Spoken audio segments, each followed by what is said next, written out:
I didn't know I was too young to be watching it. No one ever told me not to.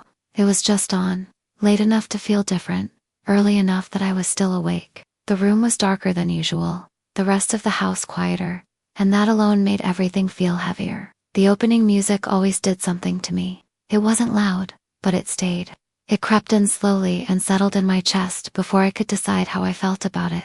I didn't understand what the show was about yet, only that it wasn't meant to make me comfortable. At that age, television still felt safe by default. Cartoons ended cleanly. Stories wrapped themselves up. Adults handled the hard parts off screen. But this was different. This show didn't promise answers. It didn't even pretend they were coming. When Unsolved Mysteries started, the world felt suddenly larger than my neighborhood, larger than my street, larger than anything I could see from my window. It introduced the idea that things could happen and simply remain unfinished. I remember sitting still, afraid to move, as if motion might somehow pull me into the story. The reenactments felt real enough to blur the line between acting and memory. Faces lingered longer than they should have. Empty spaces felt intentional. The episode that stayed with me wasn't the scariest in the obvious way. There were no monsters, no sudden shocks. It was about a child who vanished.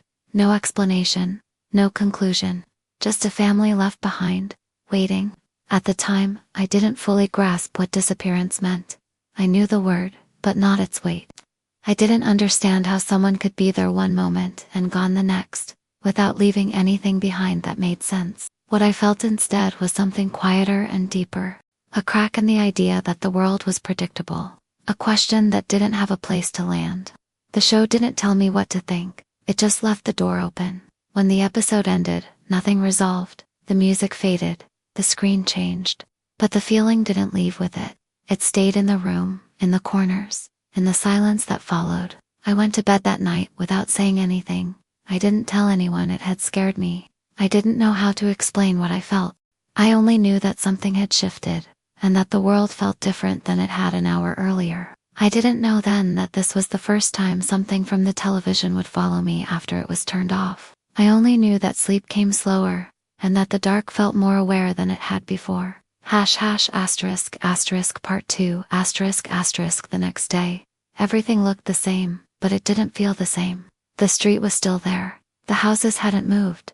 The sky looked ordinary. And yet, something invisible had shifted. I noticed spaces more than I used to. Gaps between houses, corners where light didn't quite reach. I started thinking about the child from the episode in fragments. Never all at once. A face I couldn't fully remember. A name I wasn't sure I had heard correctly. A place that felt both far away and uncomfortably close. The lack of details made it worse. My imagination filled in what the show had left open. I didn't talk about it at school. None of us did, even though I knew other kids had watched it too. It felt like one of those things you keep to yourself, not because you're told to, but because you don't know how to say it out loud. Fear like that doesn't come with instructions. That night, sounds felt louder. A car passing, a door closing somewhere down the street. Things I had heard 1,000 times suddenly carried weight. I realized I was listening differently, not for comfort, but for warning. The episode hadn't shown anything graphic. There was no moment I could point to and say, that's where it scared me. The fear came from the absence, from the unanswered question of where the child went and why no one could find them. I began to understand, without words, that some stories don't end, that some people wait forever, that some questions stay open no matter how badly you want them closed. That idea was new to me, and it didn't fit neatly into anything I had learned before. Before that night, danger felt abstract, something adults worried about, something that happened in other places. After that episode, it felt possible, not likely, but possible. And possibility was enough to change how I saw everything. I remember checking the locks more than once, even though I had never done that before. I remember looking out the window longer than necessary, scanning the street as if I might notice something everyone else had missed. Sleep came in pieces.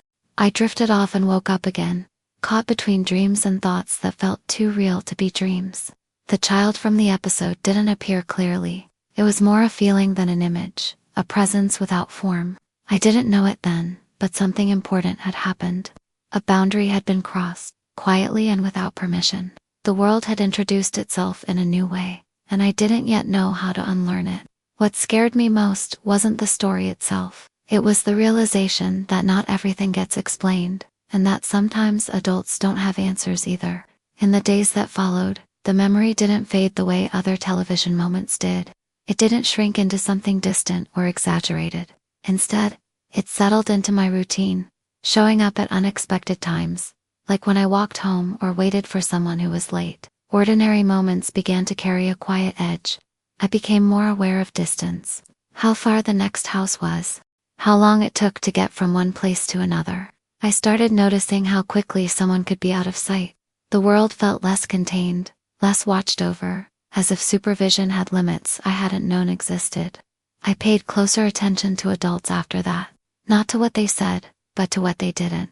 I noticed pauses when questions went unanswered, the way conversations stopped short, the way reassurance sometimes sounded rehearsed. I realized that certainty wasn't as solid as I had believed. At school, everything continued as usual. Lessons, laughter, routines. And yet, I felt slightly out of sync, as if I had learned something ahead of schedule, something I wasn't meant to carry yet. The contrast between normalcy and what I now knew made everything feel fragile. I remember standing in line, watching other kids joke and push each other, and thinking about how quickly a day could change. The thought wasn't dramatic. It was quiet, almost clinical. That made it more unsettling. Fear didn't always announce itself loudly anymore. I started asking questions I hadn't asked before, mostly in my head. What happens if someone doesn't come home? How long before people notice? Who looks for them? I didn't want the answers, but my mind kept circling them anyway. The episode had taught me something without trying to. That some stories don't resolve neatly. That waiting doesn't always lead to relief. That absence can stretch on without meaning. These ideas didn't belong in childhood, but they had arrived anyway. I didn't feel constant fear. I felt awareness. A low-level alertness that never fully switched off. The world hadn't become terrifying. It had become conditional. Safe, but not guaranteed. I noticed how adults spoke about the episode when it came up, briefly and cautiously. They didn't linger. They didn't explain. That restraint told me more than words could. It confirmed what I had already sensed. Looking back, I can see that this was the moment innocence shifted shape. It didn't disappear. It adjusted, made room for uncertainty. And once that room existed, it never fully closed again. After that, I started paying attention to routines in a new way. Things that once felt automatic began to feel intentional, almost fragile. Walking the same path, sitting in the same seat, being where I was expected to be. I hadn't thought of these things as safety before, but now they felt like proof that everything was still in place. I noticed how adults emphasized rules more than explanations. Stay close, don't wander, call if you're late. I had heard those words before, but now they carried weight. They weren't suggestions, they were safeguards. I realized they existed because something could go wrong, even if no one wanted to say it out loud. The neighborhood felt different in small ways. Familiar faces became markers of reassurance. An unfamiliar car parked too long caught my attention. I wasn't scared all the time, but I was watching more closely than I ever had. Awareness had quietly replaced ease. At night, my thoughts lingered longer than they used to. Darkness wasn't just the absence of light anymore. It felt like a space where things could happen unnoticed.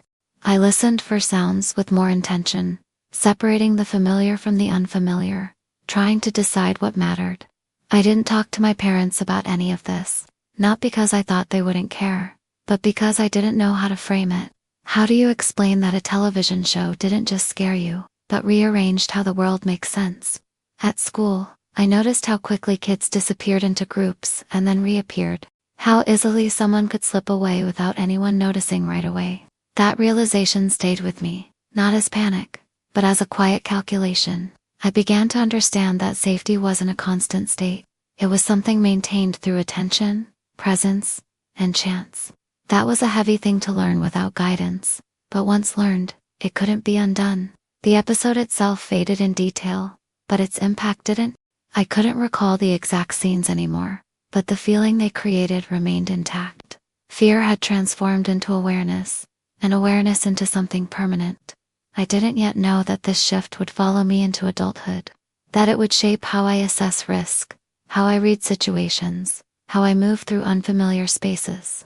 I only knew that the world had become more complex overnight. That complexity didn't make life unbearable, it made it different. And once different, it could never return to what it had been before. Over time, that awareness settled into the background of my life, not loud enough to dominate my thoughts, but present enough to influence them. I didn't think about the episode every day, but I felt its imprint in the way I hesitated before trusting unfamiliar places. Caution became something I carried quietly, without realizing when I had picked it up. I noticed how differently I listened after that. Stories about accidents or missing people no longer felt distant.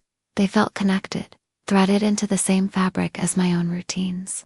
I didn't panic, but I paid attention in a way I hadn't before, as if the world now required a little more care.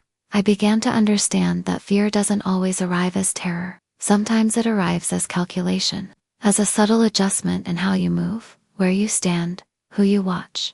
It doesn't stop you from living, but it shapes the path you take without announcing itself. Adults seemed more careful too, or maybe I was just noticing it for the first time. The way they checked in, the way they asked where I was going and when I'd be back. Those questions felt less like control and more like concern, and that shift changed how I heard them. I realized then that protection often comes wrapped in vigilance, that love sometimes looks like worry. The episode hadn't just introduced me to danger, it had helped me recognize why people paid attention the way they did, why presence mattered, why absence was frightening. The memory of the missing child resurfaced in quiet moments, never with details, always with feeling, a sense of unfinishness, a reminder that not every story closes the way we expect. That knowledge stayed with me, not as obsession, but as awareness. I didn't lose my sense of joy or curiosity. I still played, I still laughed, but there was now a line I didn't cross without thinking. Innocence didn't vanish, it adjusted, learning to coexist with caution. Looking back, I see how early that balance was introduced, how the world didn't wait for permission before revealing its complexity. That episode was simply the messenger. The message itself had been waiting. At the time, I couldn't have explained any of this. I just knew that something had changed, and that I was moving forward with a slightly different understanding than before. What followed wasn't fear dominating my life, but awareness quietly guiding it, reminding me that some truths arrive early and stay with us long after the screen goes dark. As the weeks passed, that awareness stopped feeling new and started feeling normal. I didn't wake up afraid anymore. I didn't replay the episode consciously, but the way I moved through the world had adjusted, as if a setting had been changed slightly and permanently. I noticed how easily childhood adapts, how quickly something unsettling can be folded into routine. I still went to school, still played outside, still laughed without thinking about consequences. Yet somewhere underneath, a quiet alertness stayed awake, watching even when I wasn't. I began to understand the idea of being careful without being afraid. I didn't avoid life, I navigated it. I stayed closer to people I trusted. I paid attention to who was around. These choices didn't feel heavy, they felt responsible, even if I couldn't have explained why. The world hadn't become dangerous overnight. It had simply revealed a layer I hadn't known existed. That layer didn't disappear when the fear faded. It became part of how reality was organized in my mind, a background truth rather than a foreground threat. I think now about how many children experience this shift without guidance.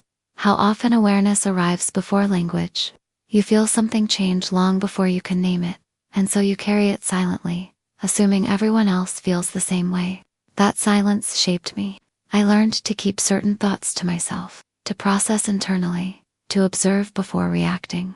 These habits didn't feel learned, they felt instinctive, as if they had always been there, even though I knew they hadn't. The episode had shown me that not everything is resolved, and that knowledge didn't fade with time. It matured. It stopped being about that specific story, and became about how the world works. Sometimes people vanish. Sometimes questions remain unanswered. Sometimes safety has limits. This understanding didn't make me pessimistic. It made me realistic in a way that was quiet and steady. I didn't expect guarantees anymore. I expected uncertainty, and that expectation softened disappointment when things didn't make sense. Looking back, I see how that moment planted something early. Not fear, but awareness. Not panic, but perception. The show didn't traumatize me. It introduced me to a truth I would have met eventually, just sooner than expected. And once that truth settled in, it never fully left. It grew with me, changing shape as I did, becoming part of how I understand risk, trust, and the fragile distance between ordinary days and the stories that interrupt them. As I got older, that early awareness began to surface in ways I didn't immediately connect to the show. I became more sensitive to stories in the news, more aware of how adults reacted when something went wrong. I noticed the tension in their voices before they tried to hide it, the way conversations lowered when children were nearby. I realized that mystery wasn't just something that lived on television. It existed in real life, woven into everyday routines. People talked about things they didn't understand, events that didn't make sense, questions that stayed open for years. The episode had been my first introduction to that reality. I remember hearing about a missing child in a nearby town sometime later. The adults spoke carefully, avoiding details, but I recognized the shape of the story immediately. The feeling returned before the facts did. The same quiet unease, the same awareness that some things don't resolve. That was the moment the fear truly crossed over. It wasn't tied to a reenactment or a voice on television anymore. It was attached to real places, real streets, real families. The distance between the screen and my life disappeared without warning. I started to understand why the show had unsettled me so deeply. It wasn't because it was scary. It was because it was possible. The stories didn't belong to fantasy or imagination. They belonged to the same world I lived in. From that point on, I paid closer attention to how adults responded to uncertainty. I saw how they searched for answers, how they waited, how they hoped. Waiting took on a different meaning then. It wasn't passive, it was painful, heavy, unresolved. I didn't talk about this shift with anyone. It felt private, almost secret. I assumed everyone eventually reached this understanding on their own, and that this was simply my time. Childhood doesn't warn you when it's about to change. It just does. I noticed that my questions became more cautious. I didn't ask everything I wondered about. Some questions felt too big, too heavy to carry once spoken. I learned that silence can be a form of protection too. The show had opened a door, but it hadn't told me what to do with what I saw. It simply showed me that the world contained gaps, and that those gaps could reach into ordinary lives without asking permission. That realization stayed with me, shaping how I understood danger and safety, mystery and certainty. It wasn't something I could undo. It had become part of how I saw the world, quietly reminding me that some stories begin without ever telling you how they end. After that, the world felt thinner, as if a layer of protection I didn't know existed had been peeled back. Everyday life continued, but I sensed the spaces between things more clearly, the pauses in conversation, the unanswered questions, the moments when adults exchanged looks instead of explanations. I began to understand that mystery wasn't rare. It was everywhere, usually hidden beneath routine. People went missing not only in stories, but in real lives, leaving behind questions that didn't resolve neatly. That idea settled into me slowly, reshaping how I understood certainty. The fear I felt wasn't sharp anymore. It was dull, persistent, like a low hum in the background. It didn't stop me from doing anything, but it changed how I did it. I paid attention to exits. I noticed who was nearby. I measured distances without realizing I was doing it. I saw how adults tried to balance truth and protection, how they shared enough to prepare us, but not enough to overwhelm us. That balance felt fragile. I realized that some knowledge arrives before you're ready, regardless of how carefully people try to shield you. The memory of the episode blended with real stories I heard later. News reports, whispers at school, conversations that ended when children entered the room. The line between television and life blurred until it barely existed. I understood then that the show hadn't created fear. It had revealed vulnerability. It showed that the world could change without warning, and that safety was something maintained, not guaranteed. That realization stayed with me longer than any image from the screen. There were nights when I lay awake thinking about people, waiting for answers that never came. Families hoping for resolution. The idea of waiting without an end disturbed me more than anything else. Waiting became heavy, no longer neutral. I didn't know how to talk about these thoughts. They felt too large, too unresolved. So I carried them quietly, letting them shape my awareness instead of my words. Childhood absorbs things without commentary. Looking back now, I see how that early exposure changed my relationship with mystery forever. I no longer expected every story to have a conclusion. I learned that uncertainty is part of reality, whether we acknowledge it or not. That lesson didn't fade with time. It matured, deepened, and followed me forward, reminding me that some truths arrive early and stay, quietly influencing how we see the world long after the screen goes dark. As time went on, that early lesson began to surface in subtle choices I didn't consciously connect to fear. One preferred well-lit streets.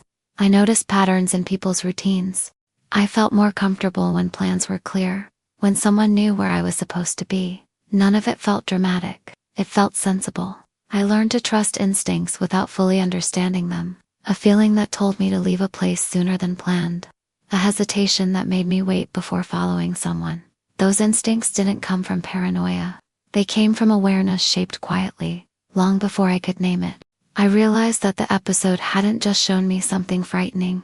It had shown me that attention matters. That noticing details can be a form of care. That being present isn't only about enjoyment, but about protection. Those ideas settled into me without instruction. There were moments when I questioned whether this awareness made life smaller, whether it closed doors instead of opening them. But over time, I saw that it didn't limit curiosity. It guided it. I still explored. I still wondered. I just did so with an understanding that the world carries risk alongside beauty. I noticed how easily others dismissed uncertainty, how quickly people reached for explanations to feel better. I understood that impulse, but I didn't share it fully. Some questions felt more honest when left open, even if that openness was uncomfortable. That made conversations feel different. I listened more than I spoke. I paid attention to what people avoided saying. I learned that silence often carries as much information as words, sometimes more. That awareness didn't isolate me, it grounded me. The missing child from the episode no longer appeared as a memory, but as a symbol. A reminder that lives can intersect with mystery without warning. That families can be changed forever by moments that never make sense. That truth stayed with me, not as fear, but as respect. I understood that growing up doesn't mean returning to innocence.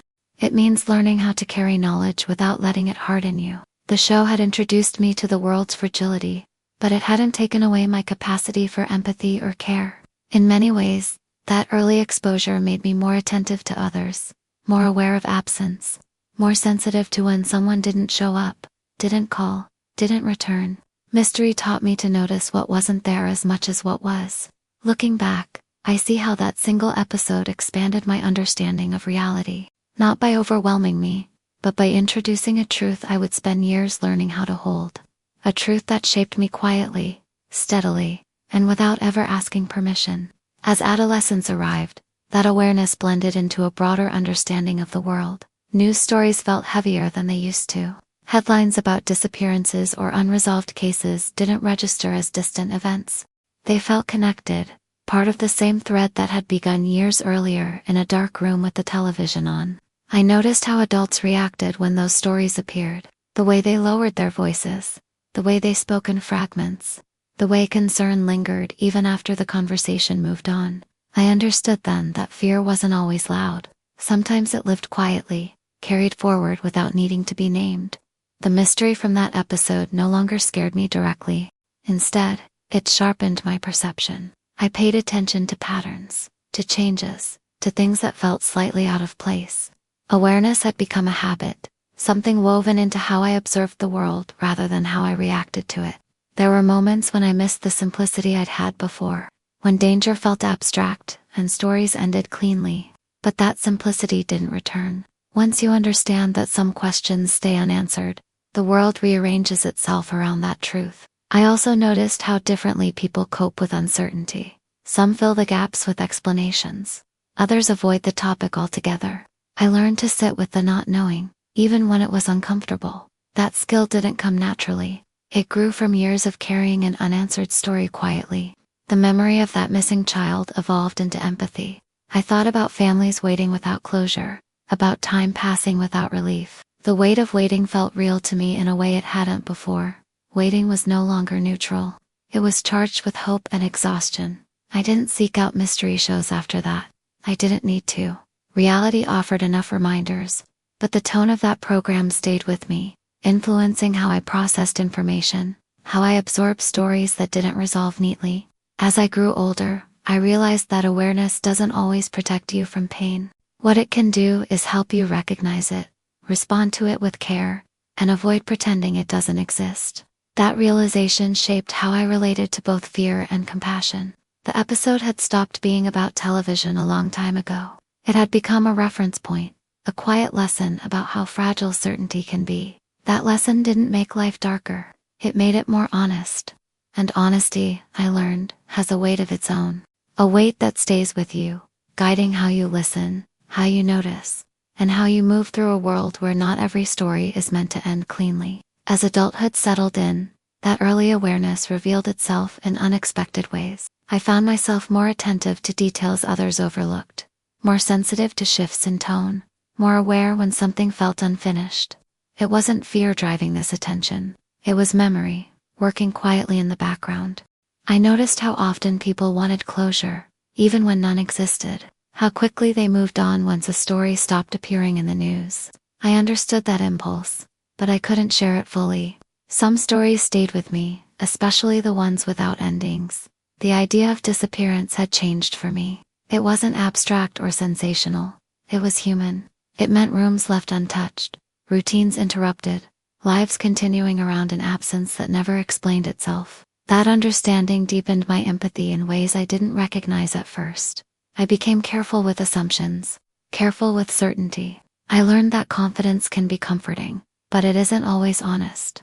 The world doesn't always offer answers just because we asked the right questions. Sometimes it offers silence instead. That silence no longer frightened me the way it once had. I had grown accustomed to it. I understood its weight and learned how to carry it without letting it dominate my thoughts.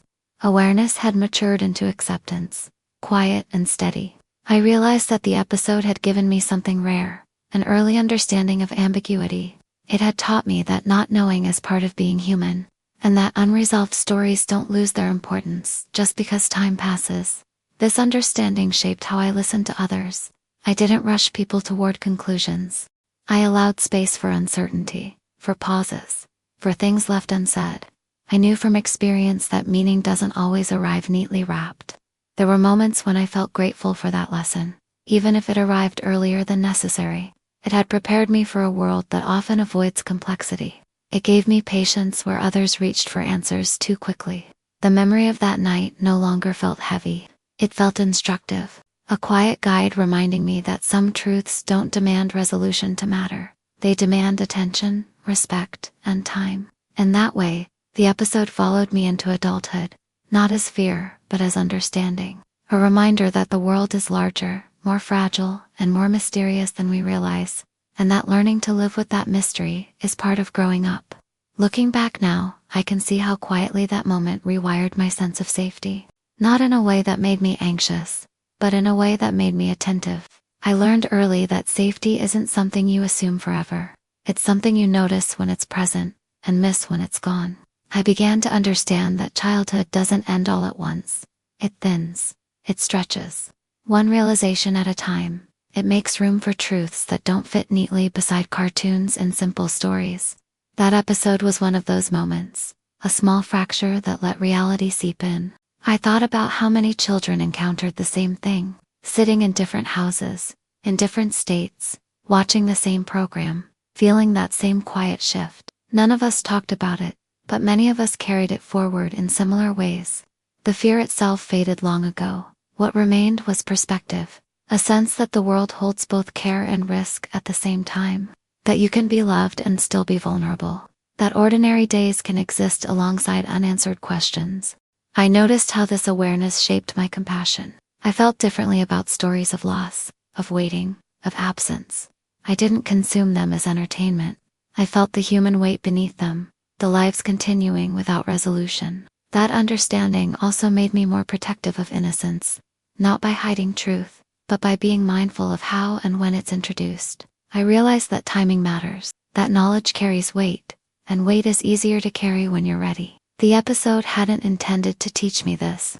It wasn't designed as a lesson, but it became one anyway, precisely because it didn't explain itself away. It trusted the audience to sit with uncertainty, even if that audience was younger than intended. I see now that this is how many of the most lasting influences work. They don't announce their importance. They enter quietly, stay longer than expected, and reveal their meaning only years later. What followed that night wasn't fear ruling my life. It was awareness, guiding it. A subtle shift that helped me move through the world with care, empathy, and attention. And in that sense, the story didn't end when the episode did. It continued quietly, shaping how I understood people, absence, and the fragile line between the ordinary and the unexplainable. With time, I noticed how easily people forget the moments that changed them quietly. We remember the big events, the obvious turning points. But it's the subtle ones, the nights that don't announce themselves, that often leave the deepest marks. That episode was one of those moments for me. I realized that my relationship with fear had become more nuanced. I didn't avoid it, and I didn't chase it. I respected it. I understood that fear can be informative without being controlling. It can point to vulnerability without demanding panic. I became more aware of how stories are told, and why some linger while others fade. Stories with answers eventually settle. Stories without them stay active, asking to be held rather than solved. The disappearance I saw on that screen never resolved, and so it continued to exist in my mind as a reminder rather than a memory. There were times when I wondered if I would have been different without that exposure. More carefree, maybe. Less aware. But I also knew that awareness had given me depth. It had taught me to see people as fragile, complex, and deserving of care beyond what's visible. I noticed how this awareness showed up in relationships. I listened more carefully. I noticed absences. I paid attention when someone stopped showing up the way they used to. Disappearance, I had learned, isn't always sudden. Sometimes it's gradual, and just as important to notice. The episode had taught me that attention is a form of responsibility. To notice is to care. To care is to accept that the world isn't always safe, but still worth engaging with thoughtfully. That lesson stayed with me more than any specific image or scene. I also realized how easily children sense when something matters, even if they don't understand why. The tone, the silence, the way adults react. We absorb those signals long before we can interpret them. That night, I had absorbed more than words. The fear I felt back then no longer had a sharp edge. It had been transformed by time and understanding. What remained was a quiet respect for uncertainty, and a willingness to sit with it instead of pushing it away. I didn't seek closure for that story anymore. I understood that closure isn't always available, and that waiting for it can keep you from living fully. Instead, I carried the lesson forward, allowing it to inform how I moved through the world. That episode didn't take something from me. It added something, a layer of awareness that made life richer, more careful, more human. And even now, decades later, I can trace that layer back to a quiet room, a television screen, and a story that never ended. As the years continued, I began to see how that early experience influenced not just how I felt, but how I remembered. Certain details from childhood stayed sharper than others, not because they were happier, but because they carried meaning that unfolded slowly over time. That episode became one of those anchor points. I noticed how often memory works backward, how something insignificant at the time grows heavier as understanding catches up. That night in front of the television had been ordinary in every visible way. It only became important later, when I finally understood what it had introduced. I thought about how the show trusted its audience with uncertainty. It didn't soften the edges. It didn't rush to reassure. It allowed unanswered questions to exist without apology. That approach felt unusual now. In a world that rushes to explain everything away, I realized how much that shaped my tolerance for ambiguity. I didn't need immediate answers to feel steady. I didn't panic when things didn't resolve right away. I had learned, early on, that not knowing is survivable, even if it's uncomfortable. That understanding influenced how I responded to loss later in life. I didn't expect grief to be neat or temporary. I knew that some absences don't close. They become part of the landscape, changing how everything else is experienced around them. I became more careful with language too. I noticed when people tried to simplify complex stories, and I resisted that impulse. I understood that reducing something doesn't make it easier to carry. Sometimes it just makes it less honest. The episode had taught me that respect matters.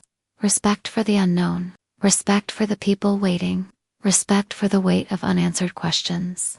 That respect stayed with me, shaping how I listened and how I spoke. I saw how easily society moves on from unresolved stories, how attention fades while waiting continues. That realization stayed with me, not as bitterness, but as awareness. Someone always carries what others stop looking at. In that way, the memory became less about fear and more about responsibility. To notice, to remember, to acknowledge that some stories don't end just because we stop hearing about them.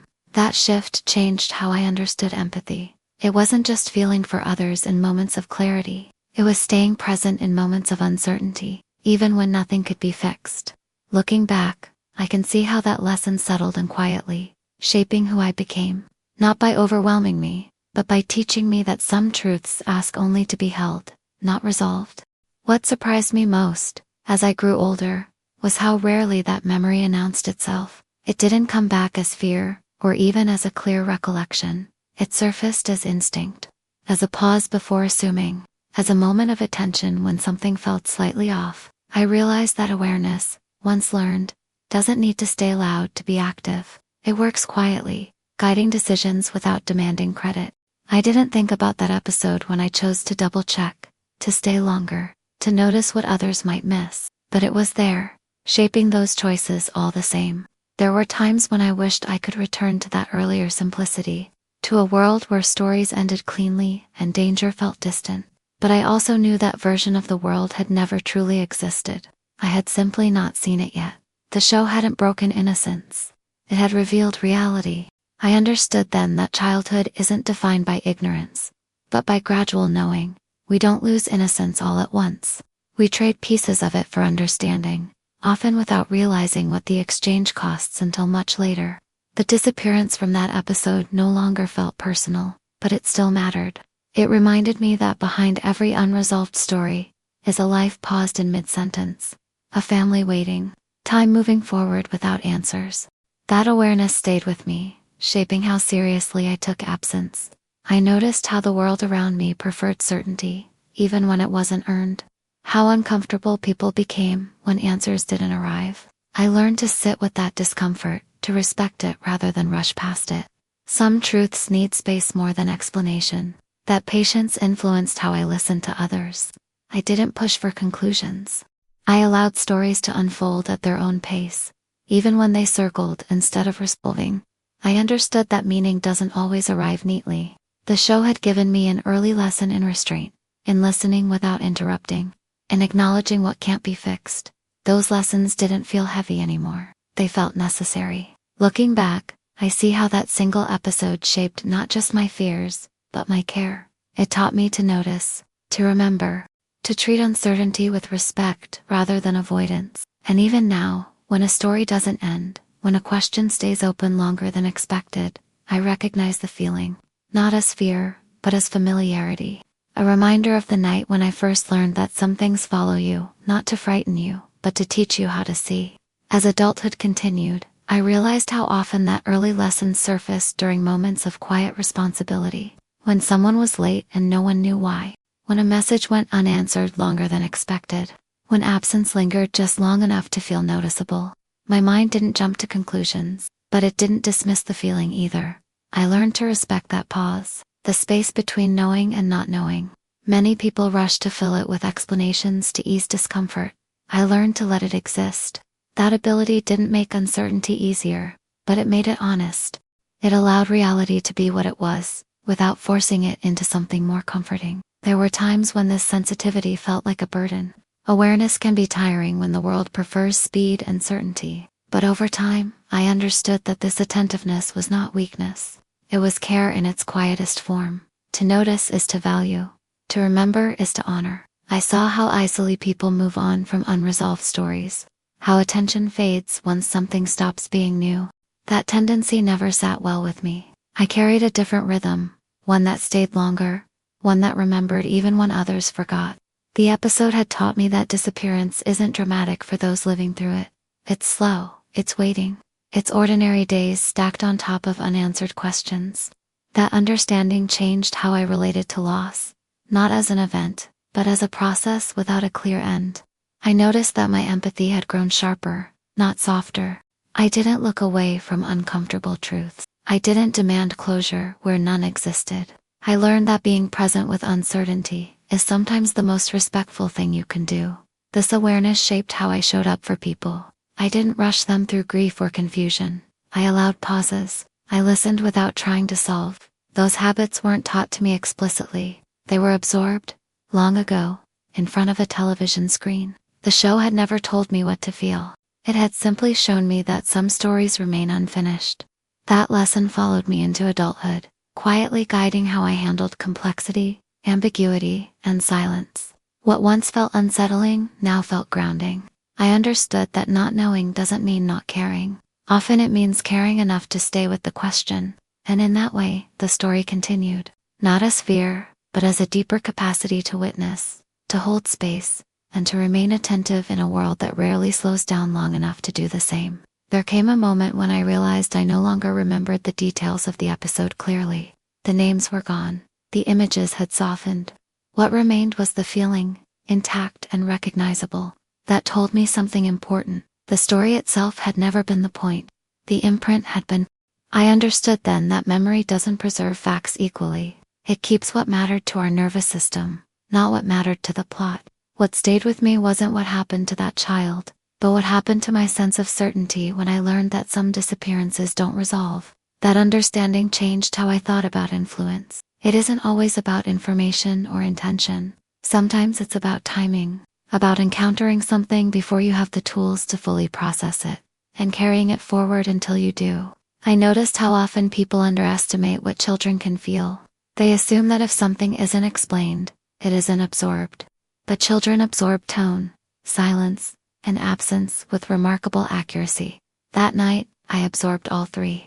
I also realized that the show had trusted its audience with something difficult. It hadn't protected us from uncertainty. It had allowed us to see it unfiltered and unresolved. That trust felt significant in hindsight. It treated us as capable of holding complexity, even if it didn't tell us how. Over time, I stopped seeing that experience as something that happened to me, and started seeing it as something that shaped me, not negatively, but honestly. It had introduced me to a version of the world that included unanswered questions, and it hadn't lied about them. That honesty became something I valued deeply. I sought it in conversations, in relationships, in the way I understood my own emotions. I preferred truth with discomfort over comfort built on denial. That preference didn't come from nowhere. It had roots. The memory of that episode no longer felt dark. It felt clarifying. A reminder that awareness doesn't destroy softness. It deepens it. Knowing the world can be fragile made care feel more urgent, not less. I carried that lesson forward, often without noticing. It shaped how I stayed present, how I listened, how I resisted the urge to simplify what couldn't be simplified. That resistance became part of who I was. And in realizing all of this, I felt something close to gratitude, not for the fear, but for the clarity that followed it, for the quiet way one story had expanded my understanding of reality, and taught me how to live with questions instead of running from them. ***** Part 18 ***** In the end, what stayed with me wasn't the fear, but the awareness it left behind. The understanding that some stories don't resolve, and that living well doesn't mean demanding they do. It means learning how to carry uncertainty without letting it harden you. That episode didn't steal something from my childhood. It shifted it. It widened my sense of the world, introduced fragility alongside wonder, and taught me that attention is a form of care. I didn't know that lesson then. I only knew how it felt to sit quietly and realize something important had changed. Over time, that realization became a guide. It reminded me to notice absences, to respect unanswered questions, to stay present even when clarity didn't arrive. It taught me that patience isn't passive, and that waiting can be an act of empathy. I see now how many of us share memories like this, moments from long ago that followed us into adulthood, not as trauma, but as perspective. Stories we didn't fully understand until years later, when life gave us the context to receive them. This is why these memories matter. They connect us to a time when the world first revealed its complexity, when calm and fear, safety and mystery, existed side by side. Remembering them helps us understand not just who we were, but how we became who we are. If this story reminded you of something you once felt without knowing how to explain it, you're not alone. These reflections are here to hold that space, to slow things down, and to remember a world that shaped us quietly while we were growing. If you'd like to keep remembering together, consider subscribing to the channel. There are many more stories like this waiting to be told, moments from a time when the world felt different, calmer, and more human than we realized at the time. We didn't know then what those moments were giving us. We only knew how they felt. And sometimes, that's enough to carry with us, even now.